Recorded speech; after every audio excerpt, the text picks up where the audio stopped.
అన్ని రాష్ట్రాల్లో కేరళది ప్రత్యేక స్థానం. మనం ఒప్పుకొని తీరాలది. అక్కడ హిందువులు, ముస్లింలు, క్రైస్తవులు అందరూ గణనీయంగా ఉన్నటువంటి రాష్ట్రం ఏదన్నా ఉందంటే దేశంలో అది కేరళ ఒక్కటే.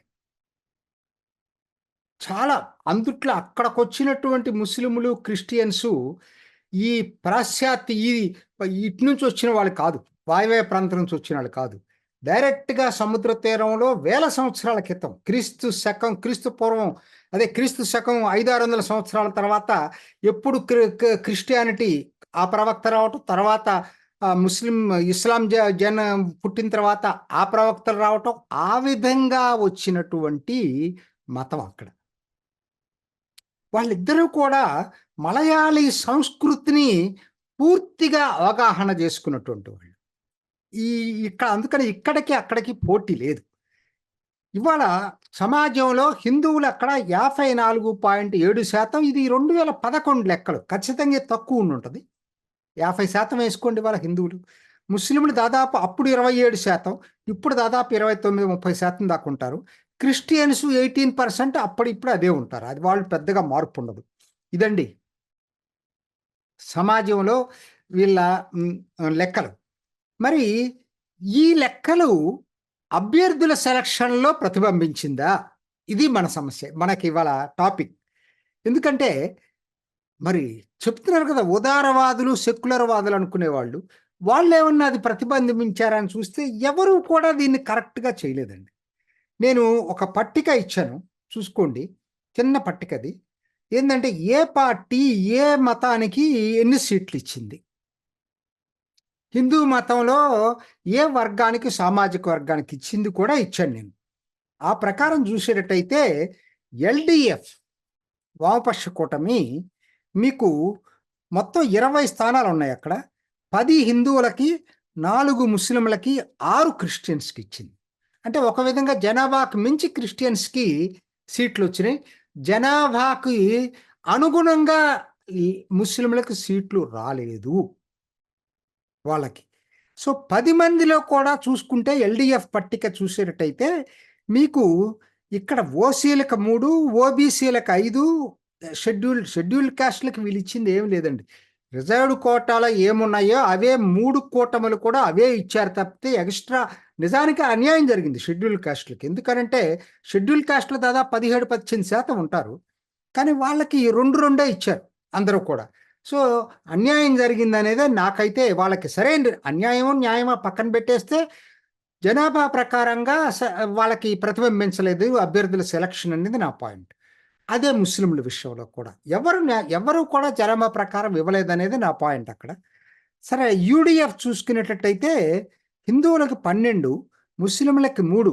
అందరికన్నా ఎక్కువ ముస్లింల గురించి చెప్పుకునేటువంటి యూడీఎఫ్ ముస్లిం లీగ్‌తో సహా 3 సీట్లు వాళ్ళకి ఇచ్చింది. క్రిస్టియన్స్‌కి 5 ఇచ్చారు.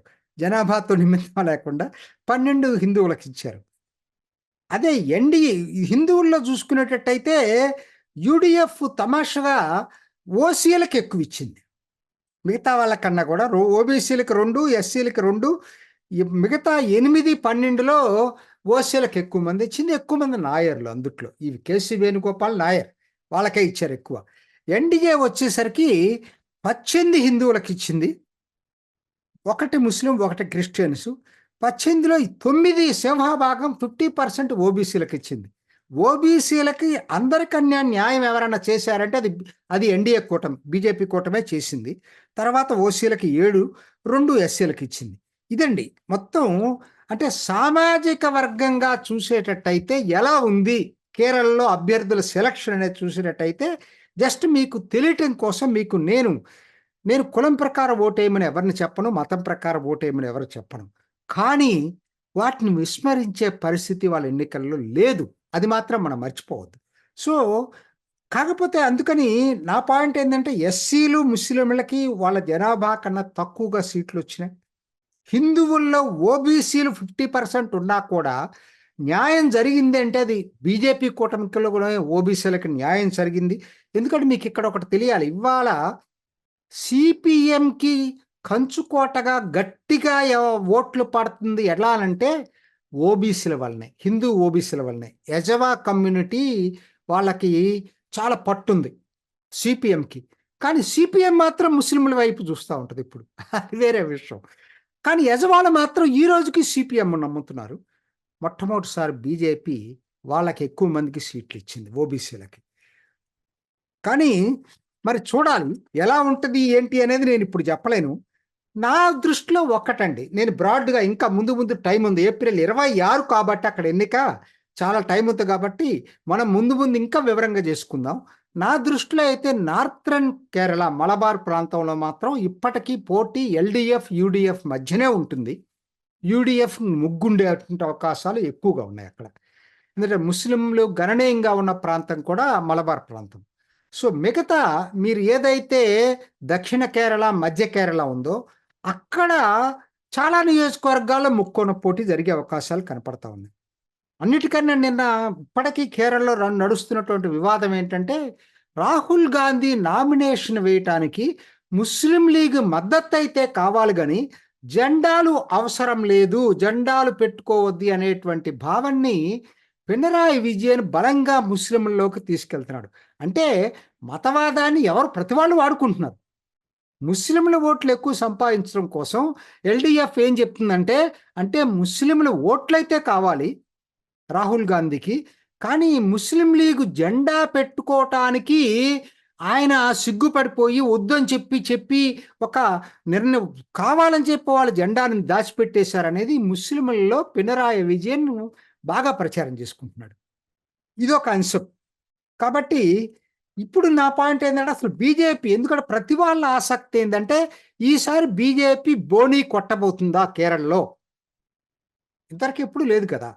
సో ఏం జరగబోతుందనే దాని మీద నాకున్నటువంటి అంచనా, ప్రాథమిక అంచనా ప్రకారంగా మీకు 6 నియోజకవర్గాల్లో గట్టి పోటీ ఇవ్వచ్చు అనేది నాకున్నటువంటి అంచనా అండి.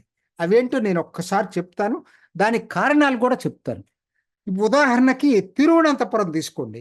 తిరువనంతపురం రాజీవ్ చంద్ర, ఇప్పటికే నేను చాలాసార్లు చేశాను.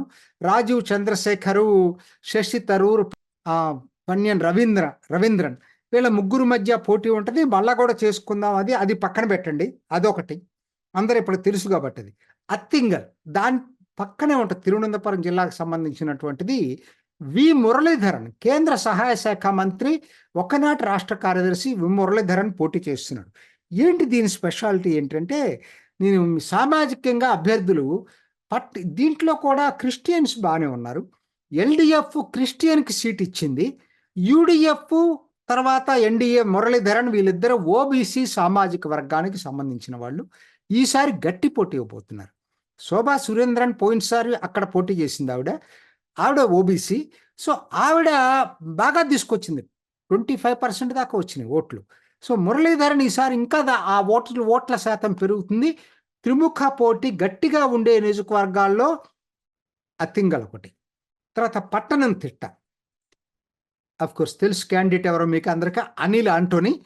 ముగ్గురు క్రిస్టియన్స్కే ఇచ్చారు, యూడిఎఫ్ ఎల్డిఎఫ్ ఎన్డీఏ ముగ్గురు కూడా. సో హిందువులు ఈసారి గణనీయంగా హిందువులు అనిల్ ఆంటోనీకి వేస్తారు. అంటే బీజేపీకి ఇది ఉంది. కాకపోతే ఈ శబరిమల కూడా దాంట్లోనే ఉంది. కాకపోతే క్రిస్టియన్స్లో ఏ మేరకు అనిల్ ఆంటోనీ చీల్చుకోగలుగుతాడనే దాని మీదే ఆధారపడింది అక్కడ ఫలితం. 4 అలప్పూజ, అలెప్పి అని ఒకనాడు అనేవాళ్ళం, అలప్పూజ. ఇక్కడ తమాషైన నియోజకవర్గం ఇది పోయినసారి జస్ట్ వెరీ మార్జినల్ దీంతో ఒక్క సీటు ఎల్డిఎఫ్ గెలిచింది, సిపిఎం గెలిచింది. ఆయన పేరు ఆరిఫేదా ఉంది, ముస్లిం క్యాండిడేట్ అక్కడ. ఇది ఆయన ముస్లిం క్యాండిడేట్ ఈ అల్లపూజలో. అది యూడిఎఫ్ తరఫున ఎవరు పోటీ చేస్తున్నారో వాళ్ళకి చాలా టవరింగ్ పర్సనాలిటీ కింద వాళ్ళు అనుకునేటువంటి కేసీ వేణుగోపాల్ పోటీ చేస్తున్నాడు. ఆయన ఓసీ నాయర్. మరి ఎన్డీఏ ఎవరిని పెట్టిందంటే శోభా సురేంద్రన్, ఈవిడ ఓబీసీ, యజ్వా అనుకుంటాను, ఈవిడ ఓబీసీ.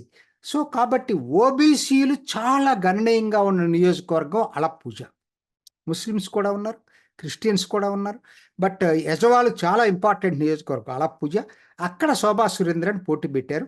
సో కాబట్టి ఏ మేరకు ఆవిడ అట్రాక్ట్ చేయగలుగుతుంది అనేది ఆసక్తిగా ప్రతి వాళ్ళు ఎదురు చూస్తున్న నియోజకవర్గం అలప్పూజ. తర్వాత ఇంకొకటి చెప్పాల్సి వస్తే త్రిశూర్, సురేష్ గోపి. ఈయన మొదటి నుంచి కూడా గ్యారంటీగా బీజేపీ గెలిచే నంబర్ 1 సీట్ కింద చెప్తున్నటువంటిది సురేష్ గోపి. కాకపోతే ఏమైందంటే ఆ తర్వాత యూడిఎఫ్ ఏం చేసుకొచ్చిందంటే అక్కడ కె కరుణాకరన్ కొడుకు మురళీధరన్ అక్కడ తీసుకొచ్చి పోటీ పెట్టింది కావాలని.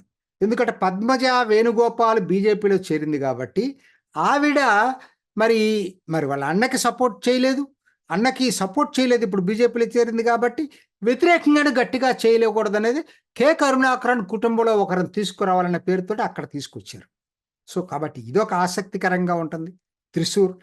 తర్వాత పాలక్కాడ్ అండి. పాలక్కాడు చాలా మందికి ఇంకొక విషయం తెలియదు.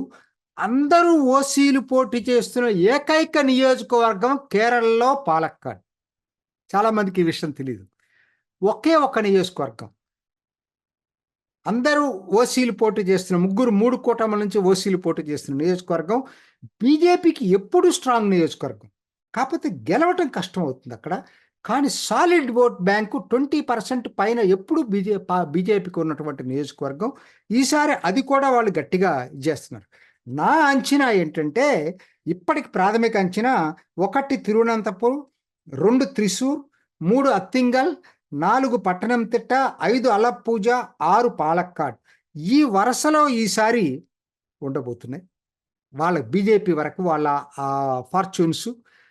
తర్వాత చివరిగా నేను వైనాడ్ గురించి చెప్తాను. వైనాడ్లో ఇవాళ ఈ జెండా వివాదం ఎక్కడ దాకా వెళ్ళిపోయిందంటే ముస్లింలో ఒక సెక్షన్ని ఆలోచింప చేయటానికి సిపిఎం చాలా తీవ్ర ప్రయత్నం జరుగుతూ ఉంది. పోటీ చేసింది ఎవరు అక్కడ?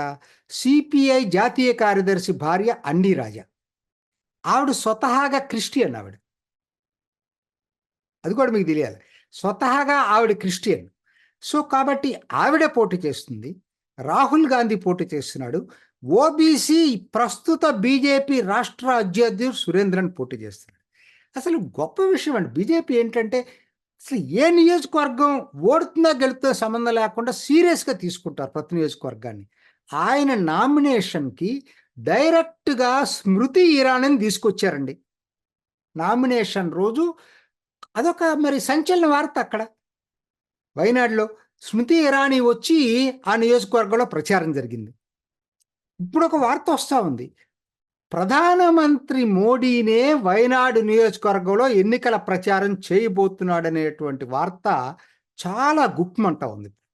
ఇంకా ఫైనలైజ్ కాలేదు. కేరళ ఆయన ప్రోగ్రామ్ ఇంకా ఫైనలైజ్ కాలేదు, ఎందుకంటే అది సెకండ్ ఫేజ్లో ఎన్నికలు ఉన్నాయి కాబట్టి. అదే జరిగితే ఆసక్తికరంగా చూడాల్సినటువంటి నియోజకవర్గంలో వైనాడు కూడా పడబోతా ఉంది. చూద్దాం ఏం జరుగుతుందో. ఎప్పటికప్పుడు మనం తెలుసుకోవడానికి ప్రయత్నం చేద్దాం. చూసారు కదండి, మరి ఈ వీడియో కనుక మీకు నచ్చినట్లయితే ఒక లైక్ కొట్టేసి మీ అభిప్రాయాన్ని కూడా కామెంట్ బాక్స్లో తెలియజేస్తూ ఇలాంటి ఇంట్రెస్టింగ్ అప్డేట్స్ కోసం మా ఛానల్ని సబ్స్క్రైబ్ చేసుకోండి.